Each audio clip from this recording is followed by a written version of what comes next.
Hi friends, అందరు ఎలా ఉన్నారు? బాగున్నారా? నేను బాగున్నాను. మీరు కూడా బాగుండాలనే కోరుతున్నాను. అలాగే కొత్తగా ఛానల్ చూస్తున్న వారు సబ్స్క్రైబ్ చేసి లైక్ చేయండి.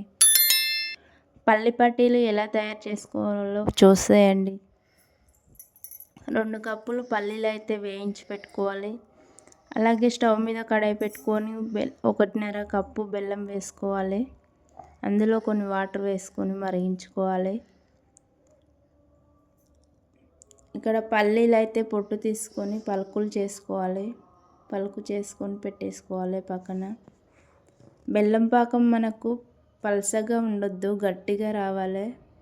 చాలాసేపు ఒక 10-15 నిమిషాలు మరిగించుకోవాలి. పాకం మరుగుతేనే మనకు పల్లి పట్టీలు మంచిగా వస్తాయి. పాకం గట్టి పడాక ఒక బౌల్లోకి వాటర్ తీసుకోవాలి. అందులో కొంచెం పాకం వేసి రౌండ్గా ఉండలాగా చుట్టాలి. ఉండలాగా చుట్టాక అది కింద పడేస్తే రాయిలాగా సౌండ్ రావాలి. కింద పడేస్తే రాయిలాగా సౌండ్ వస్తే మనకు పాకం మంచిగా రెడీ అయినట్టే. పల్లి పట్టీలు ఇట్లా చాలా బాగా వస్తాయి. ఇప్పుడు పాకంలో పల్లీలు వేసుకొని కలిపేసుకోవాలి. అలాగే ప్లేట్కి నెయ్యి అప్లై చేసుకోవాలి.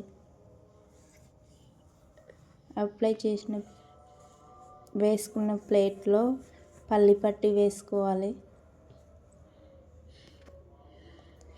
పల్లి పట్టి వేసుకొని లైన్స్ పెట్టుకోవాలి. ఒక అరగంట పక్కన పెట్టేయాలి. గట్టి పడాక ఇలా పల్లి పట్టీలు తీసుకొని తినేయడమే. మా పిల్లలు చూడండి ఇక్కడ తింటున్నారు. చాలా బాగా వచ్చాయి, సూపర్గా ఉన్నాయి.